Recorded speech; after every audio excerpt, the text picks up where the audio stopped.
우리 오늘 함께 나누실 말씀은 시편 67편 말씀 보시도록 하겠습니다. 하나님이 우리에게 복을 주시리니 땅의 모든 끝이 하나님을 경외하리로다. 아멘. 시편 67편입니다. 67편은 하나님의 구원 또 하나님의 위로우심 통치가 확산되기를 간구하면서 이 확산이 어디까지 가냐면 열방까지 모든 민족을 향해서 하나님을 찬송하게 할 것을 선포하고 있는 내용입니다. 그래서 3절을 보시면 하나님이여 민족들로 주를 찬송하게 하시며 모든 민족으로 주를 찬송하게 하소서.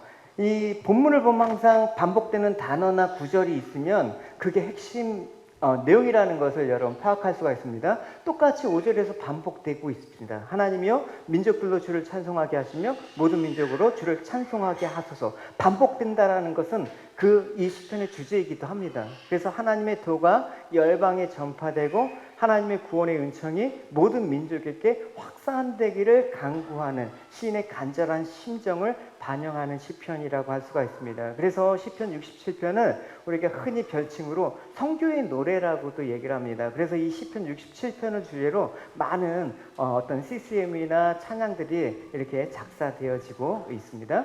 그래서 1절을 보면 신이 간구하는 것이 있습니다. 이제 보시도록 하겠습니다. 1절 같이 읽어보겠습니다. 시작.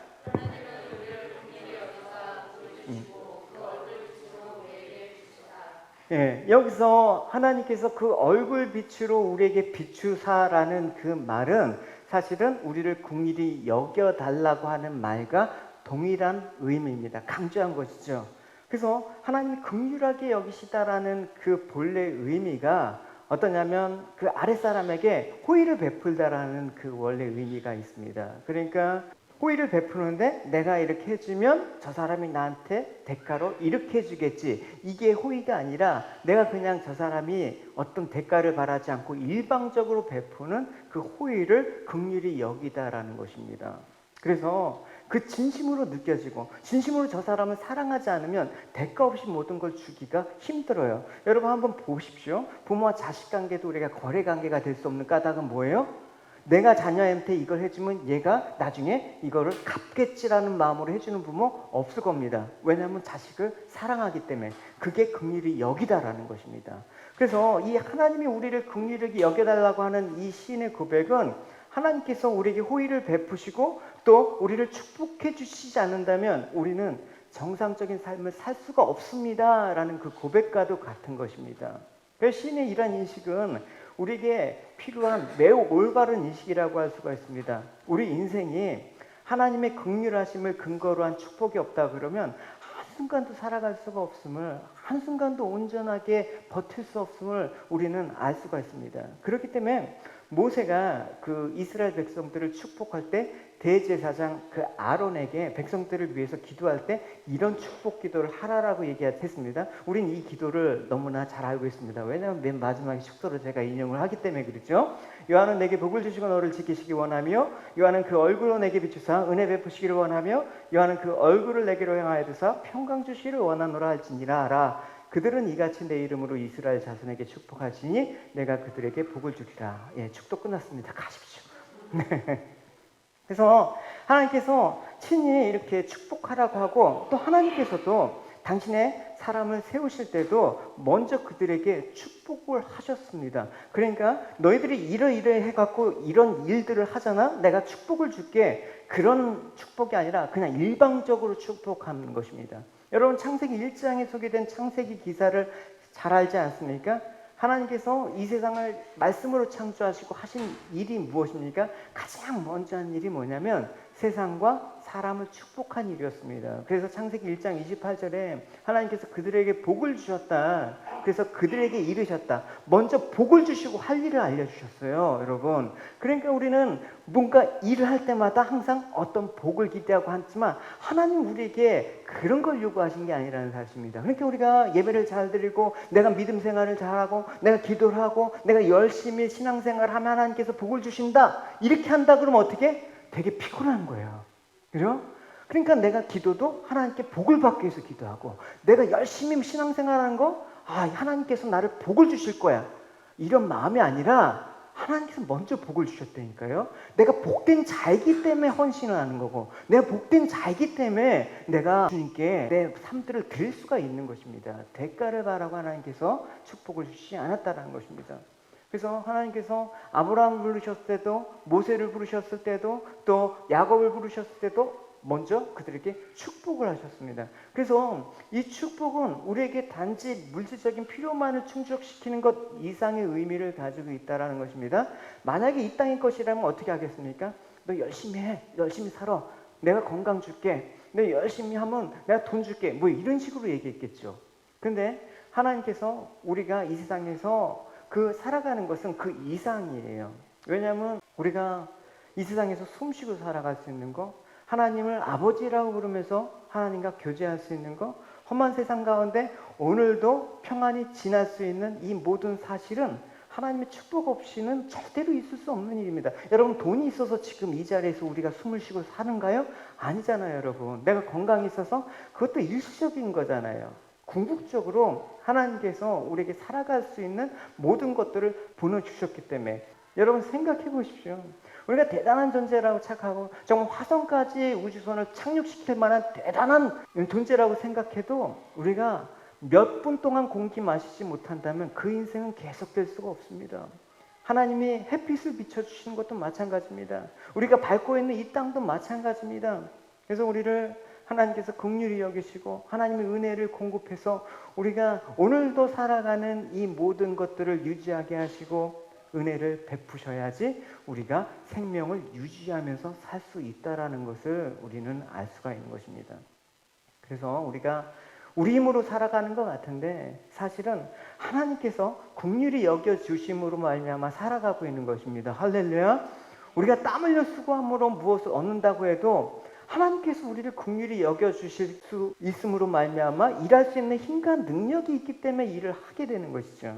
그래서 1절에 보면 시인은 하나님 우리를 긍휼히 여기사 복을 주시고 그 얼굴 빛으로 우리에게 비추신 그 까닭이 무엇인지 시인은 간과한 그 목적이 2절에서 이렇게 얘기를 하고 있습니다. 주의 도를 땅 위에 주의 구원을 만방에 알리기 위해서 우리에게 복을 주십시오라고 얘기를 하는 것입니다.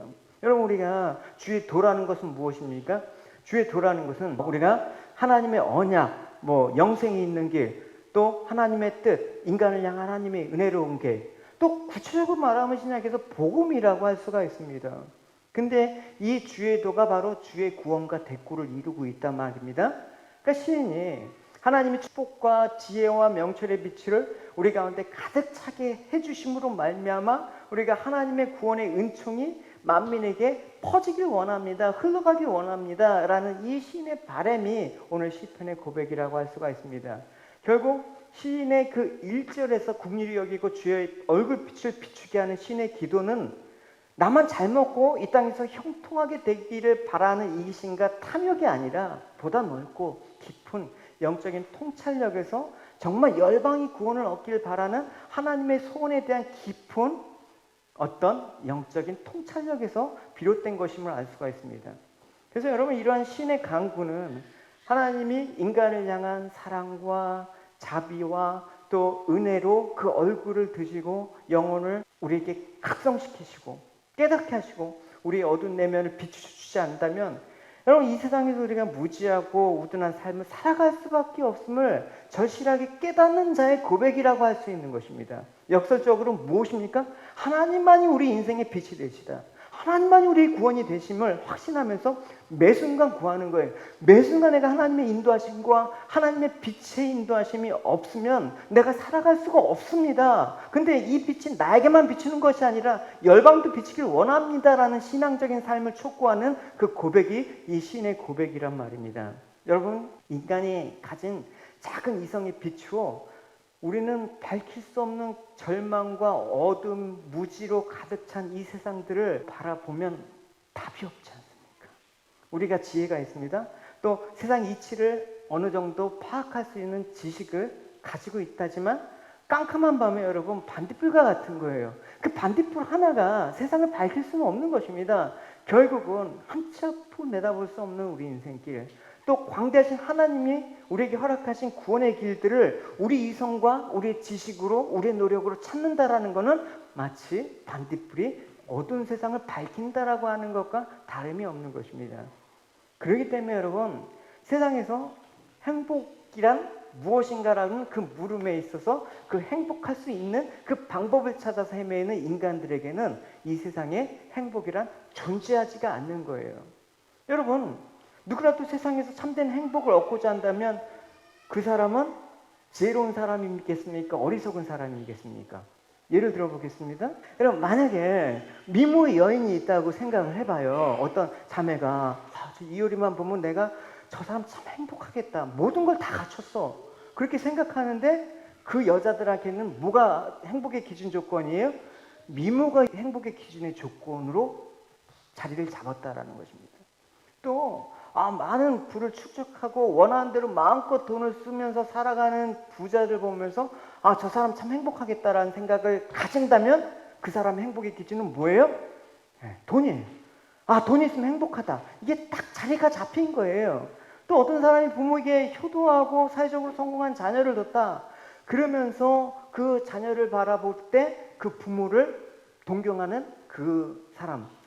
저런 자녀도 갖고 행복하겠다라고 한다 그러면 그 자식 잘 둔 것이 행복의 기준이 된단 말입니다. 우리에게는 주님이 기준이 되지 않은 우리에게는 다 이런 기준이 하나씩은 다 있단 말입니다. 이게 없다고 누가 부인해요. 얘기를 들어보면 그래요. 나는 돈이 전부가 아니야. 근데 돈 되게 밝혀. 그래서 주님이 전부가 되지 않으면 나는 돈이 별로 의미 없다고 생각해? 뻥입니다.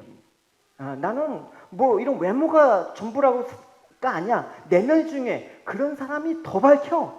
그래서 이런 모든 조건을 행복의 조건으로 생각할 때 우리가 100번 양보해서 만약에 주님께서 여러분에게 미모도 주시고 돈도 주시고 자녀도 아주 잘 성장할 수 있는 축복을 주셨다라고 생각해 볼 때 나는 정말 행복을 누릴 자신이 있습니까? 라고 물어봤을 때 과연 있습니까?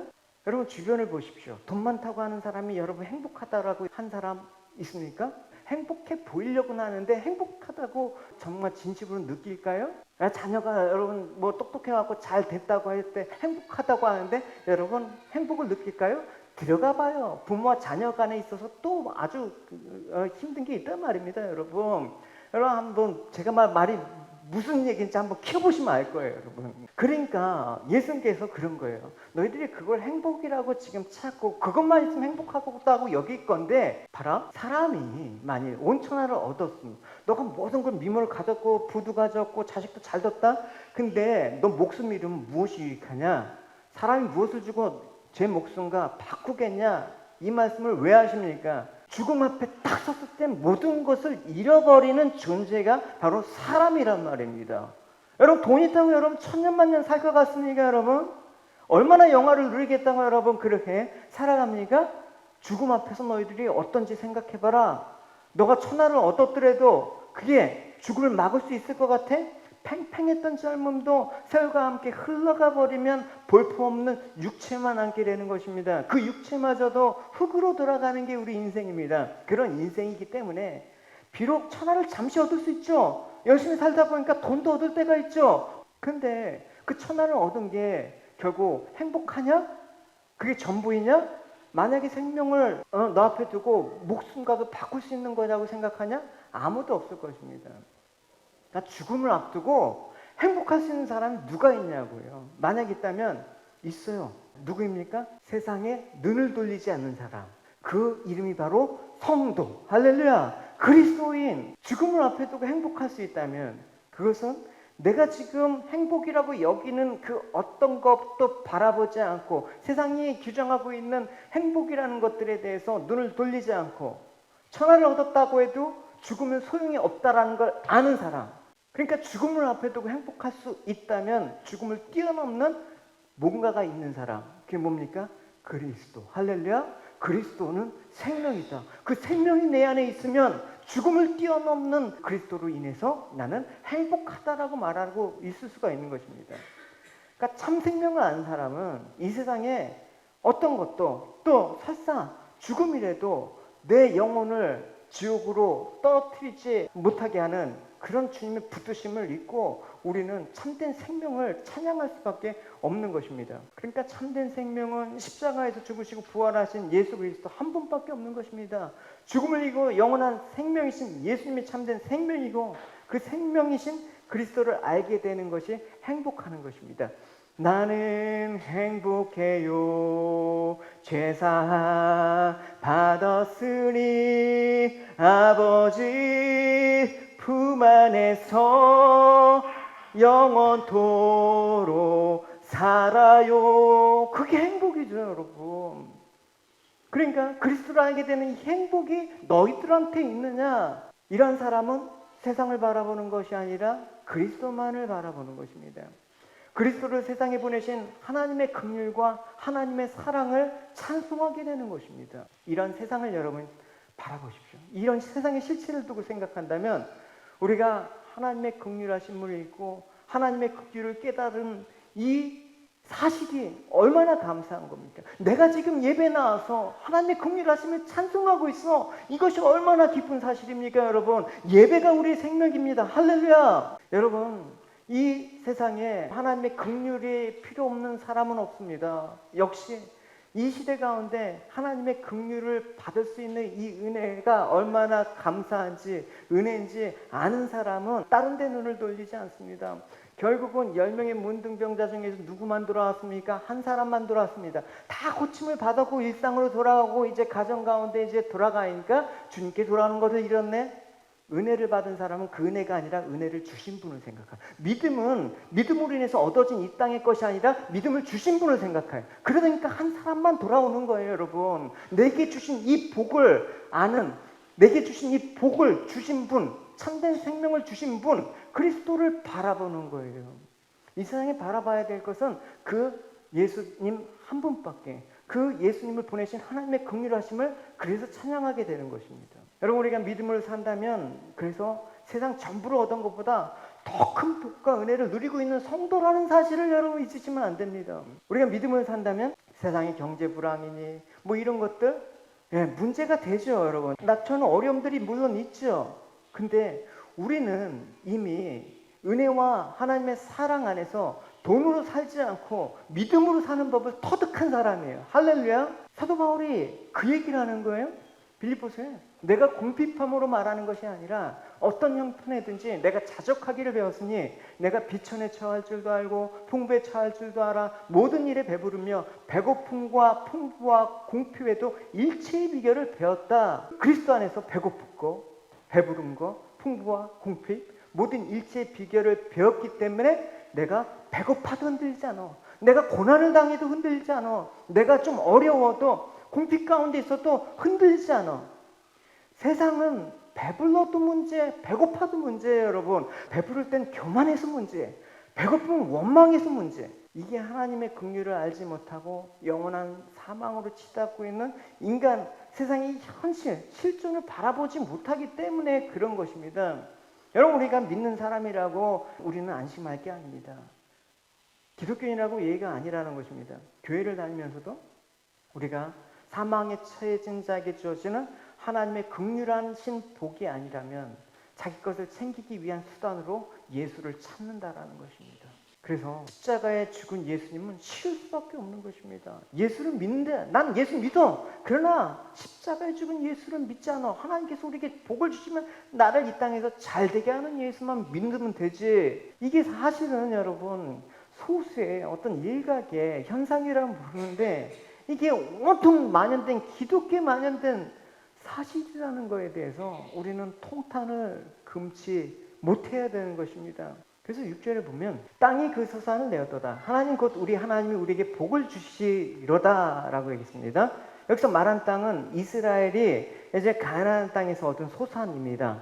그러니까 이스라엘이 가나안 땅에 들어간 것은 이스라엘이 잘 싸워서 뭐 노력해서 아니면 뭐 그냥 막강한 군사력이 있어서 들어간 게 아니라 전적으로 하나님의 긍휼을 하심을 통해서 하나님의 은혜로 그 땅에 들어간 것입니다. 그래서 가나안 땅에 들어가서 이제 소산을 얻었는데 그것 역시 이스라엘이 가서 열심히 농사해 갖고 얻었으니까 하나님이 일하지 않는 소산을 주신 것입니다. 이것이 하나님의 구원이라는 것입니다. 그러니까 이스라엘은 자신의 땅에서 자신이 열심히 일해서 살아가는 결과로 일한 것이 아니라 내가 일하지 않고 먹을 수 있는 땅에 들어온 것이 하나님의 긍휼이라는 것입니다. 여러분이 또 저가 하나님의 긍휼로 인해서 바로 이 은혜의 땅에 들어온 것입니다. 그래서 바리새인들이 하나님 나라가 어디 있습니까? 라고 얘기할 때 하나님 나라는 이미 너희 안에 들어왔다. 너희들은 이제 은혜로 살 수 있는 자가 된 것이다 라고 얘기했는데 그 은혜를 자꾸만 망각을 해. 성도는 자신의 일의 결과를 바라보면서 사는 것이 아니라 나를 지금까지 살게 하신 하나님의 은혜 안에서 감사와 찬송을 하는 존재로 살아가는 것입니다. 지금까지 지내온 것 주의 크신 은혜라 한량없이 자비하심 주의 사랑 놀라와 이 고백입니다. 그러니까 우리가 열심히 노동하고 물론 열심히 땀을 흘려서 일을 해야죠. 근데 그것으로 살아가는 사람이 아니라는 인식이 진정한 부자입니다. 그래서 내가 열심히 일해서 열심히 노력한 대가로 살아간다고 얘기한 사람이 부자가 천국 가기가 그렇게 힘들다고 하는 사람이에요, 여러분. 단지 물질이 있고 없고의 문제가 아니라 그 인식, 내가 무엇으로 살아가는가, 이것이 안식일의 의미예요. 그래서 바리새인들하고 자꾸만 예수님하고 논쟁의 쟁점이 뭐예요? 바리새인들의 그 안식일 날 항상 부딪히잖아요. 그 세상은 이것들을 모르기 때문에 세상의 상황에 따라서 우리의 마음이 흔들리고 미래에 대한 불안감을 떨쳐버리지 못하는 것입니다. 오늘 매출이 떨어지면 우리가 어떻게 살지? 헌금이 안 거치면 어떻게 살지? 이런 걱정들을 하고 있는 것입니다. 여러분, 세상의 경제 상황에 따라서 잘 살고 못 사는 것이 결정되는 것이 아니라 우리를 살게도 하시고 우리를 죽게도 하시는 하나님의 은혜로 산다라는 사실을 여러분 다시 한번 고백하는 여러분이 되시기 바랍니다. 할렐루야. 하나님께서 베푸신 최고의 복은 무엇입니까? 우리에게 긍휼을 베푸시고 오늘도 하나님의 얼굴빛을 비추사 어둠 가운데 내가 그 생명길로 갈 때마다 길을 잃지 않고 내가 사망의 음침한 골짜기를 다닐지라도 해를 입지 않고 하나님 보호하시고 인도하신 결과에 따라서 오늘 내가 살아간다라는 이 놀라운 사실에 대해서 여러분 잊지 말아야 된다라는 것입니다. 할렐루야. 지금 죽어도 우리는 상관이 없는 사람들이에요. 지금 죽어도 감사할 수 있는 하나님의 사랑, 이미 그 아들을 내어주신 그 사랑 앞에서 우리가 뭐가 더 부족하다라고 얘기할 수가 있겠습니까? 그래서 성도는 내가 어떤 상황 가운데서도 감사하고 찬송하리로다. 이것이 우리에게 성도에게만 있는 능력이에요. 할렐루야. 여러분 능력이 있어야 되잖아요. 여러분 하나님께 우리가 부르시잖아요. 주님 능력 주십시오. 하나님께서 물어보세요. 그래 무슨 능력? 어쨌든 능력 주세요. 무슨 능력? 어쨌든 능력 주세요. 여러분 이미 하나님께서 우리에게 주신 그 능력은 세상에서 가장 귀한 것을 주셨습니다. 그 아들 예수 그리스도의 그 생명이 우리 안에 있는데 어떤 능력이 더 필요하겠습니까? 그래서 우리가 기도하는 내용이 바로 이것입니다. 이 내용을 갖고 찬송케 해달라는 그 시인의 마음, 그것이 하나님의 긍휼을 깨닫고 하나님 베푸신 은혜에 온 마음을 내가 사로잡길 되는, 하나님의 은혜가 나를 점령하기 원합니다. 하나님의 은혜가 나를 덮길 바랍니다. 하나님의 은혜가 온 열방 가운데 내 맘 가운데 덮인 이 은혜가 온 열방으로 흘러가기 원합니다. 그래서 우리 찬양하잖아요. 온 마음 다해 찬양합니다. 온 마음 다해 주 알기 원하네. 내 모든 삶 당신 것이니 주만 섬기리. 온 마음 다해 이런 찬송을 듣는 여러분이 되시기 바랍니다. 할렐루야. 이 찬송은 결국 시인은 이스라엘을 만민 중에 택해서 당신의 백성으로 삼으시고 그들에게 복을 주시고 또 말씀을 맡기신 것은 바로 이 찬송이 이제 열방 가운데 하나님의 구원의 은혜에 동참하는 그 마음으로 울려 퍼지게 하라. 너희들의 찬송이 구속사의 통로로 삼길 원한다라는 것입니다. 내가 드리는 이 삶의 찬양의 고백들이 하나님의 구원의 통로가 되길 원합니다라고 고백을 해야 되는 것입니다. 아, 나 저 사람 때문에 교회 나가기 싫어. 이러면 안 되는 거 아닙니까, 여러분? 아, 나 저 사람 때문에. 아, 요즘 교인들은 너무 그래. 이래서는 안 되는 거 아닙니까? 그렇기 때문에 시인은 이 영혼 구원에 대한 절박함과 간절한 소망을 가지고 부르짖는 것입니다. 3절을 우리 같이 읽어보도록 하겠습니다. 하나님이여 민족들로 주를 찬송하게 하시고 모든 민족으로 주를 찬송하게 하소서. 모든 열방 주 볼 때까지 이 찬송이 울려 퍼지게, 그래서 시인은 하나님이여 부르는 것입니다. 보통 시에서 이렇게 하나님을 부르는 것은 아주 간절하고 절박한 심정을 표현할 때 하나님이여 주여 불쌍히 여겨주십시오. 우리를 찬송하게 하십시오. 이런 시인의 간절한 소망이 배어져 있는 것입니다. 나의 작은 신음에도 하나님 응답하시지 않습니까? 할렐루야. 하나님이여 주님, 저 영을 향해서 주님, 이 간절한 소망이 우리에게 있어야 되는 것입니다. 내 자녀를 볼 때도 여러분 주님 이 소리가 나와야 되는 것입니다. 여러분, 제가 얼마나 요즘 자녀들을 보고 주님 이러는지 아세요? 여러분, 주님, 자녀들을 하나님 보살펴 주십시오. 이 세계 가운데 하나님 보호하여 주시옵소서. 간절한 이 절망한 이 자녀들이 주를 떠나지 않도록 해주십시오. 물론 우리 교회 아이들한테도 동일한 마음을 갖고 있습니다. 주님, 이런 점에서 시는 지금 열방이 주의 도의 구원을 알고 깨닫는데 그치지 않고 그들이 주를 찬송케 해달라는 구원의 단계에 이르게 해달라는 절박하고 간절한 소망을 하나님께 아뢰고 있는 것입니다. 날마다 여러분, 우리 자녀, 또 믿지 않는 남편, 믿지 않는 아내, 또 내 이웃을 향해서 이 간절한 소망을 아뢰 수 있는 여러분이 되시기 바랍니다. 할렐루야. 그만큼 이 시인은 그 자신과 자신이 속한 공동체뿐만 아니라 이 구원에서 제외되고 상관없다고 여겨지는 이방의 모든 족속들까지 하나님의 구원이 임하기를 간절히 소망했던 것입니다. 우리가 그러잖아요, 여러분. 일본에서 지진 났어. 그러니까 천벌을 받은 거야. 하나님이 벌 내린 거야. 이거 여러분 얼마나 편협한 겁니까, 여러분? 그런 마음으로 여러분 어떻게 우리가 하나님의 마음들을 가지고 열방을 바라보겠습니까? 시인은 이방인의 구원에 큰 열정을 갖고 있었던 사람인 것입니다. 그러니까 이 당시 사람들의 그런 일반적인 태도하고 비춰볼 때 이 시인은 엄청나게 깨어있는 사람이에요. 이 시인은 지금부터 3000년 전에 쓰여진 시입니다. 당시 이스라엘은 선민으로서 영적인 우월감을 가지고 이방인들에 대해서 개취급했어요. 아주 경멸과 배타심으로 그냥 꽉 차 있었단 말입니다. 그래서 하나님께서는 단지 그들의 신앙이 이방인들의 어떤 잘못된 문화가 인해서 변질되고 이방인들이 우상을 유입하게 될까봐 경계하라고 했지, 그들에게 대해서 그 복음의 은혜를 차단하라고 얘기하지 않으신 것입니다. 근데 이스라엘은 이 이방인에 대한 우월의식과 또 배타적 구원론으로 변질시키는 거예요. 그래서 자신들만의 구원이라고 여기면서 기뻐하면서 만족하면서 살았던 게 바로 이 당시의 사람들이란 말입니다. 그러니까 이미 하나님께서는 이스라엘뿐만 아니라 모든 민족이 하나님께 나와 구원의 백성이 될 계획을 가지고 계셨습니다. 그것을 누구를 통해서 이루길 원하셨다고요? 이스라엘을 통해서 이루길 원하셨는데 이스라엘은 그거를 망각했습니다. 아니, 깨닫지 못했던 것이죠.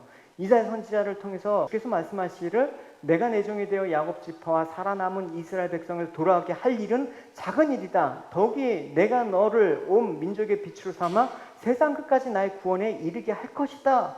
이렇게 이스라엘에 대한 하나님의 계획을 말씀하셨죠. 하박국 선지자도 물이 바다 덮음과 같이 여호와의 인정하는 것이 세상에 가득함이라 이거를 너희들이 해주길 원한다라는 하나님의 그 마음들을 우리는 성경에서 너무나 많이 찾아볼 수 있다는 것입니다. 그런데 자신이 받은 구원도 온전히 지키지 못할 뿐더러 확고하지 못했기 때문에 이 배타적인 선민의식이 꽉 잡혀서 이방인들을 멸시하고 하나님을 향한 하나님의 뜻을 수행하지 못했던 것입니다. 저도 이런 마음으로 처음에 갖고 있었어요. 여러분, 옆에 19금이죠. 이런 마음으로 매일 영적 전쟁했어요. 저기 망하게 해주십시오. 망하게 해주십시오. 또 여기 카페가 하나 들어왔는데 카페가 여기 공사하죠. 카페 들어왔어요. 이제 공사하고 있는데 곧 오픈하는데 그래서 제가 이제 커피 사 먹을 때 있어서 좋네라고 생각해서 좋았는데 그 중동 사람들이 그 물담배도 핀대요. 그래갖고 주여 왜 우리 교회 주변에 이런 데만 들어옵니까? 저들은 쓸모가 없지 않습니까? 교회가 좀 청정구역이 되지 왜 이런 왜 물러가라 막 이렇게 했다라는 거예요, 유대인들이. 근데 주님께서 그러지 말라라는 거예요. 저들도 구원을 받아야 될 사람이라는 인식을 갖고 너희들이 살아야 된다라는 거 우리에게 직접 보여주지 않습니까? 그 19금 사람들 보면 공률하게 여기는 거예요.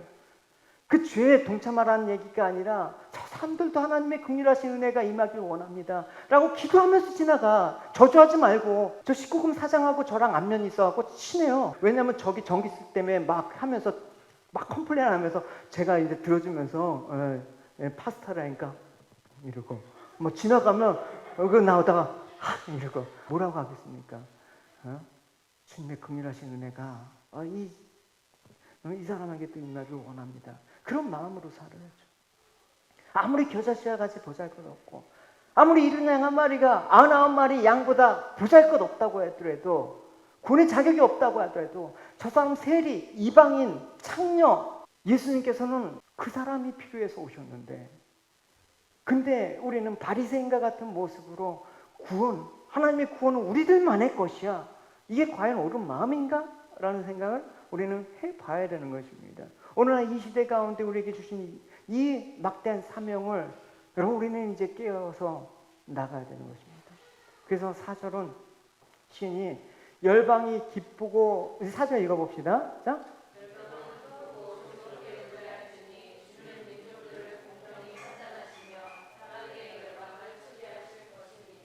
그러니까 열방이 기쁘고 즐겁게 노래할 까닭은 뭡니까? 하나님이 민족들을 공평하게 판단하시고 열방을 치리하시기 때문에 기뻐하고 즐겁게 노래한다.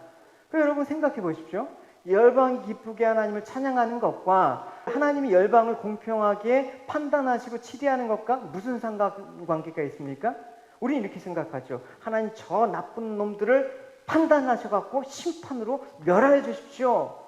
근데 이게 여러분 하나님이 멸한다라는 말과 열방 기쁘고 즐거운 노래 이게 문맥이 안 맞는 거예요. 그렇다면 이건 어떻게 바라봐야 됩니까? 전체 시인이 하는 그 문맥 속에서 열방의 구원과 관계된 문맥 속에서 이게 하나님 판단해 주십시오 라고 얘기한다 그러면 어떻게 합니까?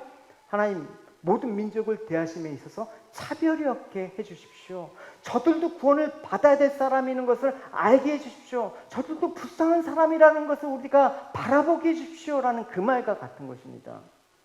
그러니까 하나님은 이스라엘 사람이든지 이방인이든지 누구든지 주님의 하나님의 복음을 받기만 하면 그들을 구원하시기로 작정하셨다는 것입니다. 그렇기 때문에 열방이 기뻐하고 즐겁게 노래로 그렇게 화답할 수가 있는 것입니다. 여러분 로마서의 사도 바울의 증거가 생각나지 않습니까? 이렇게 얘기했습니다. 그러나 이제는 율법 없어도 하나님으로부터 오는 의가 나타났습니다. 이것은 율법과 예언자들도 증언한 것입니다. 하나님께로부터 오는 의는 예수 그리스도를 믿는 믿음을 통해서 옵니다. 이 의는 믿는 사람이라면 누구에게나 주어지는 것이며 사람을 차별하지 않는 것입니다. 이게 바로 교회가 돼야 되는 것입니다. 그래서 로마서 10장에서는 이어서 말하죠. 성경은 이렇게 말합니다. 그를 믿는 자는 누구나 부끄러움을 당하지 않을 것이다. 유대인이나 그리스인이나 차별이 없습니다. 동일한 주님께서 모든 사람의 주님이 되시며 그를 부르는 모든 사람에게 풍성한 복을 주십니다. 그것은 누구든지 주님의 이름을 부르는 자는 구원을 얻을 것이기 때문입니다. 한마디로 하나님은 예수 그리스도의 복음, 주의 도를 받기만 하면 차별 없이 구원하신다는 말이 오늘 시편의 고백인 것입니다. 근데 유대인들은 이 진리를 몰랐습니다. 구원은 오직 우리들만의 것이라고 오해를 했습니다. 이 말은 하나님을 차별하시는 분, 공평하지 못한 분으로 만들어버렸다는, 내가 열심히 하는 거에 따라서 복을 주시는 분, 그렇기 때문에 하나님께서는 저 열심히 하지 못하는 이방인들은 심판을 받아서 지옥으로 보내야 돼, 이런 의식을 갖고 살았다라는 것입니다. 그러니까 이방인들에게 하나님의 말씀을 전할 생각은 전혀 하지 못한 가운데 오늘 이 시인이 얘기한 것은 이 성교의 노래는 엄청난 의미가 내포되어 있는 것입니다. 여러분 요나 같은 선지자도 여러분 잘 알지 않습니까? 하나님께서 너 이방인에게 가서 복음을 하나님 회개하고 하나님의 긍휼한 은혜로 살라고 복음을 전해. 그렇게 명령을 받았는데 죽기보다도 싫어했습니다. 그래서 도망갔습니다. 도망가서 겨우겨우 물고기 뱃속에서 살아났네? 그래서 마지못해서 하나님이 지시한 곳으로 가서 하나님의 말씀을 선포했는데 그들이 설마 쟤네들이 뭐 알겠어? 회개하겠어? 선포했는데 그들이 진짜 회개해. 그래서 예수님께서 내가 보여줄 것은 그 요나의 기적이다라고 얘기해 줬죠, 주일날. 그래서 회개함으로 하나님 심판의 유예를 받았을 때 요나는 자신 죽기까지도 싫어했습니다. 그러니까 선지자가 이런 정도였는데 일반 그 당시 유대인들이야 오죽하겠냐고요. 오죽하면 그런 배타적으로 그러니까 하나님의 아들이신 주님까지 그런 일이 벌어지겠냐고요. 하나님은 차별이 없으신 분입니다. 하나님께서는 차별이 없으신 분이기 때문에 누구나 구원을 받기 원한다는 이 마음으로는 살아야 되는 것이죠. 그래서 그리스도의 복음을 받아 믿기만 하면 그를 구원해 주시고 복음을 전할 때 그래서 우리는 사람을 가려서 차별적으로 전해서는 안 되는 것입니다. 하나님은 세상 조건에 따라서 차별하지 않습니다. 오직 그 예수 그리스도의 복음을 믿느냐 이 여부로 차별하십니다. 그러니까 세상 조건을 따라 하나님의 사람들을 차별하고 복음도 차별해서 전한다면 얼마나 그릇된 일이겠습니까? 그래서 우리는 누구나 볼 때 차별 없이 전해야 되는 것입니다. 저 왼수 같은 사람도 복음이 필요한 사람이에요. 하나님이 그럴 때 우리 안에 무한한 긍휼로 죄를 용서해 주신 그 사람이 뭔지 아는 것입니다. 그래서 누가복음에 보면 그 용서의 맥락으로 하나님께서 하나님 나라를 설명하신 것들이 나올 거예요. 하나님이 이런 긍휼하신 은혜가 우리에게 임할 때 하나님의 열방을 바라보는 우리의 마음들을 보실 것입니다. 우리가 받은 구원에 만족하고 그것을 지키기에 급급한 모습을 살아간다면 예수님 당시에 바리새인들과 큰 차이가 없음을 얘기할 수가 있습니다. 그래서 여러분 오늘도 우리가 긍휼을 베푸신 하나님의 은혜를 감사하고 찬양을 드리기 원합니다. 신이 가졌던 그 영혼 구원을 향한 그 구령의 열정, 신이 가졌던 그 마음들이 우리에게 있기를 바랍니다. 할렐루야. 만민을 하여금 하나님의 동참케 하고자 하는 이 절박하고 간절한 하나님 이 시대 가운데 부르신 우리의 사명들을 오늘 다시 한번 다짐하면서 우리 나가는 저와 여러분이 되시기를 주님의 이름으로 축원합니다.